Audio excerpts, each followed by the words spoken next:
Regresamos acá a Noticias 3.0 por Gen TV. En este bloque vamos a estar con nuestro columnista Julio Fernández Baraybar para conversar sobre un tema que había quedado pendiente en el día de ayer, que lo comentó y que nos parecía que había que profundizarlo porque es de absoluta importancia conocer cuál es el panorama regional, y es sobre la situación de Bolivia y el tema de las elecciones. Bueno, esta mujer que se ha autoproclamado también presidente de Bolivia y que ahora, después de mucho decir acerca de la ausencia o la negación acerca de las elecciones, bueno, parece que retrocedió y bueno, ahora Julio nos va a comentar por qué pasó y cuál es la situación actual. Buenas tardes, Julio, muchas gracias por estar ahí. ¿Qué tal? ¿Cómo les va? Buenas tardes. Sí, ayer quedamos pendientes de esta situación en Bolivia, sí, que también, si bien no tiene el cuadro numérico que presenta el Brasil, también es de una alta peligrosidad política el momento que atraviesa Bolivia. Como ustedes saben, Bolivia fue objeto de un liso y llano golpe de Estado con la complicidad de la OEA. Sí. Esto fue lo que ocurrió. Hubo unas elecciones en las que la oposición, sobre todo la oposición liberal concentrada en Santa Cruz de la Sierra, declaró que esas elecciones eran fraudulentas. Apeló a la OEA. Evo Morales, con una idea de pacificar y de armonizar la situación del país, aceptó el juicio y el análisis de la OEA, y la OEA arbitrariamente declaró que esas elecciones eran fraudulentas. Sí.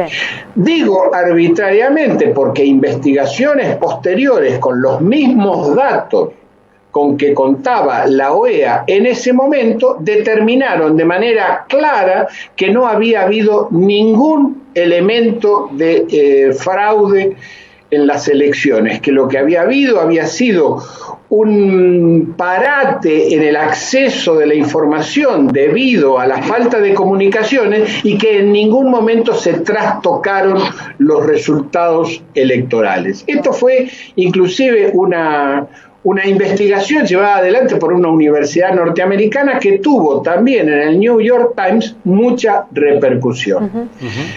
Como resultado de eso, asumió la presidencia de la República esta mujer, Áñez, que es la expresión de los sectores agroexportadores del sur de Bolivia, de lo que se llama la región Camba, que tiene su centro en Santa Cruz de la Sierra, y que durante todo el gobierno o los gobiernos de Evo Morales mantuvo una actitud en algún momento casi al borde de la secesión nacional. Sí. Lo que se trataba para esta gente era de sacar definitivamente del sillón presidencial a Evo Morales, dejar sin representación política en el poder ejecutivo del Estado a ese mundo agrario indígena que Evo Morales representaba y representa, e imponer los criterios agroexportadores, cipayos, para decirlo en términos que los argentinos entienden, que es propio de la oligarquía de la zona de la región Camba, o sea, de Santa Cruz de la Sierra. Esto significó, por otra parte, una represión muy violenta y en reiteradas oportunidades a toda la resistencia que el movimiento al socialismo de Evo Morales intentó manifestar contra este gobierno usurpador. Sí, de hecho hubo linchamientos a dirigentes del partido de Evo, hubo de todo. Hay presos políticos, sí, hay racias contra los seguidores de Evo Morales, han sido detenidos las principales figuras del gobierno de Evo Morales, o por lo menos algunas de las principales figuras del gobierno de Evo Morales, y el país se encuentra, por así decir, dividido gravemente entre la zona del norte, centro-norte del país y la zona sur del país. Sí. la zona centro-norte del país expresa de alguna manera todo el mundo indígena que se siente representado por el movimiento del socialismo y por Evo Morales. Las elecciones iban a ser en el mes de marzo, debido a en el mes de agosto, debido al COVID y a la cuarentena que se impuso por ello, fueron postergadas indefinidamente por parte de la usurpadora actual presidenta Áñez, y lo cual generó enormes presiones de parte de los sectores políticos que quieren llegar a un proceso electoral y normalizar institucionalmente el país. La cuestión es que esto determinó, a través de conversaciones, tenemos que tener en cuenta que el Parlamento boliviano ha seguido existiendo con una mayoría del movimiento al socialismo, es decir, cuenta todavía con un elemento político institucional de presión, el partido de Evo Morales.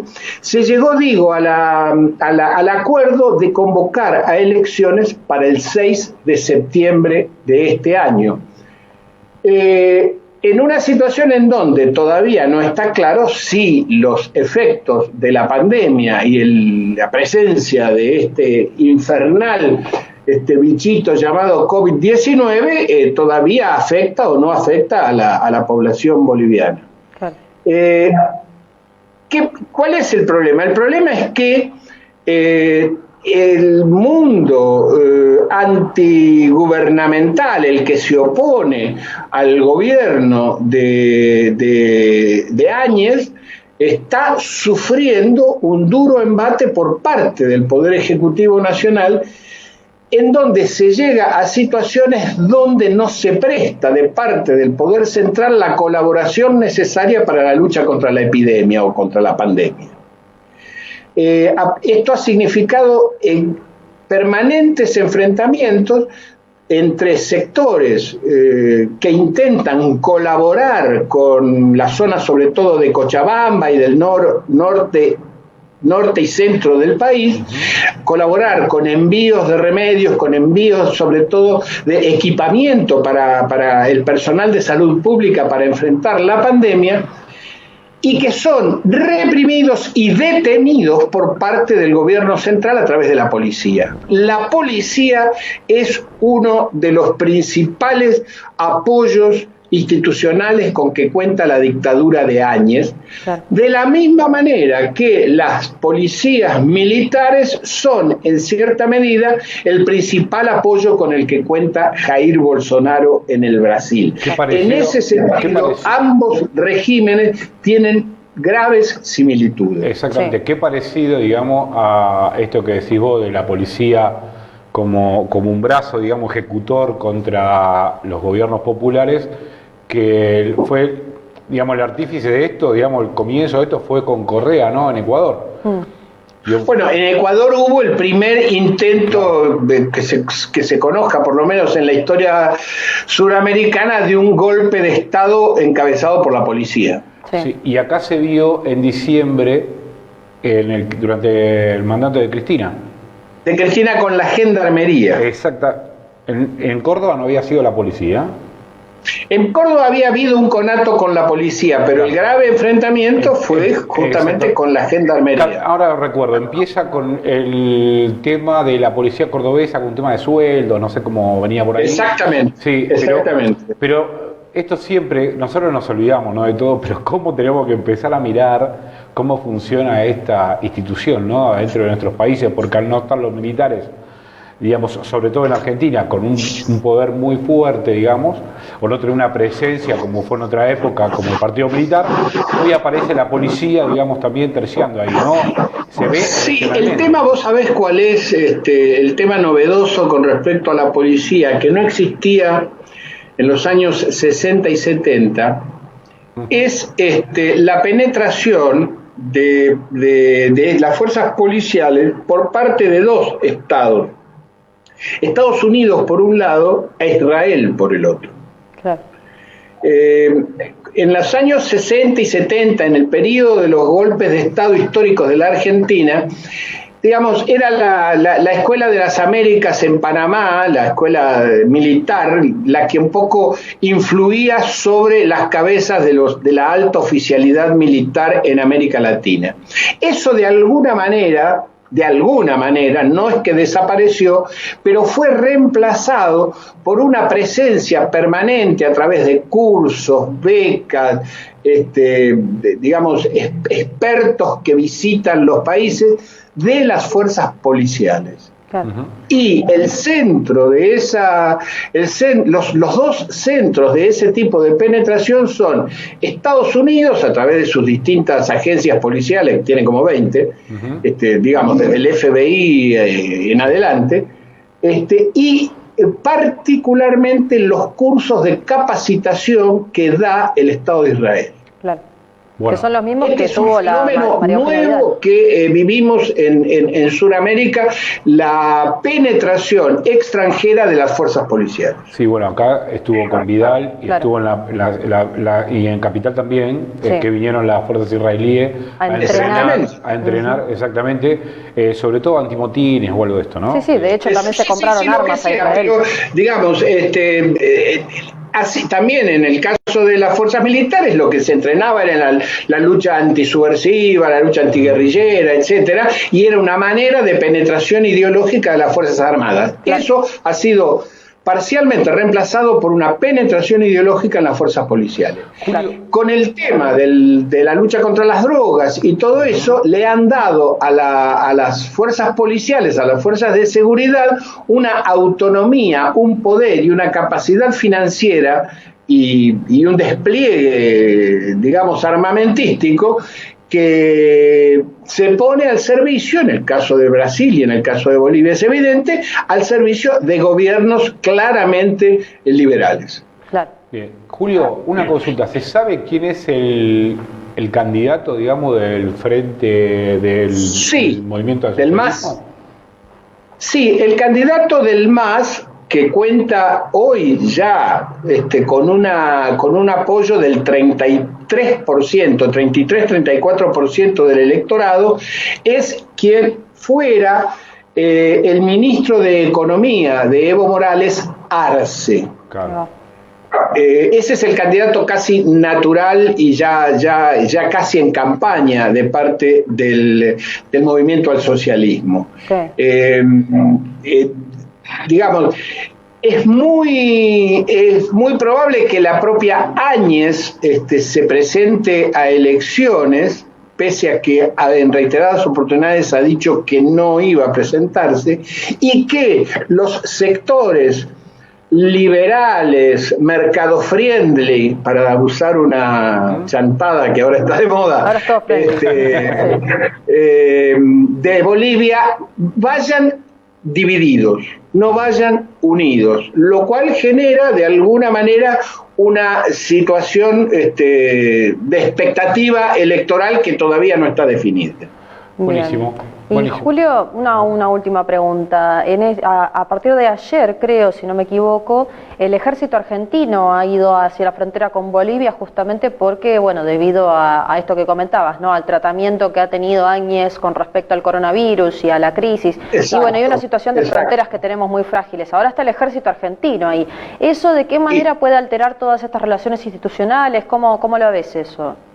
Bueno, esto es una situación que yo creo que se va a profundizar. Me refiero a la presencia militar del ejército, ya no de gendarmería, en las fronteras argentinas, tanto con Bolivia como con Chile y eventualmente con el Brasil. Claro. Habida cuenta que, sobre todo en Chile y en Brasil, la situación de la pandemia está muy lejos de estar controlada. Claro.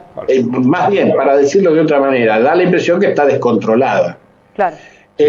Y eso, imagínense, sobre provincias como Misiones, Chaco, Formosa, que limitan virtualmente con el Brasil o muy cercanamente con el Brasil, y Jujuy, tenemos que garantizar que por lo menos la situación de la situación nacional del virus no se complique además con la importación de nuevos infectados. Claro.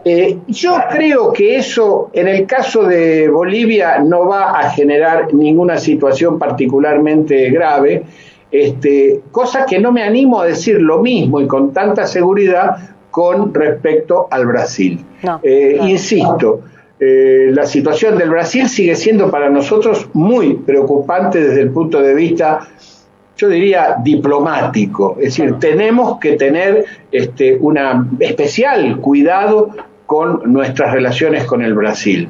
Es más, sinceramente, a mí me gustaría, y esto es una opinión personal, que el embajador designado en el Brasil estuviera efectivamente en Brasilia, haciendo cuarentena, encerrado en su casa, pero sería mucho mejor que estuviera en Brasilia y no en la Argentina. Claro.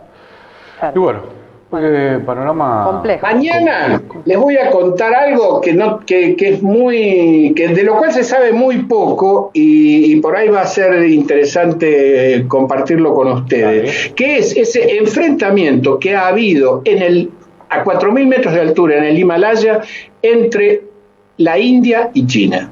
Apa. Ese es un yo no tema escuché que nada. vale la pena por lo menos dar algunos elementos de juicio porque se trata de dos enormes potencias territoriales, poblacionales y económicas, la India y China. ¿Eso lo podemos tratar mañana? Claro. Sí. Porque a mí, Es lo que primero para informarme, porque yo quiero estar a la altura de vos, si no... Claro, pero Julio está en el Himalaya. Si no me agarrás ahí, ¿no? Abajo del Himalaya, vos estás arriba. Claro. Yo estoy Lo miramos alejado, para arriba. ¿viste? Así que... Está genial. Bueno, Ya dejamos Julio, el tema planteado para mañana. Venimos de la altura de Bolivia, nos vamos al llano de Buenos Aires y mañana volvemos a la altura del Himalaya, Exactamente. Julio, muchísimas gracias. Vamos a tener que tomar un tecito de coca con tanta subida y bajada. Sí, ¿no? No estaría mal, es rico y es digestivo también. Muy bien. Así que, chao Julio. Hasta mañana. Chao, gracias. Hasta mañana.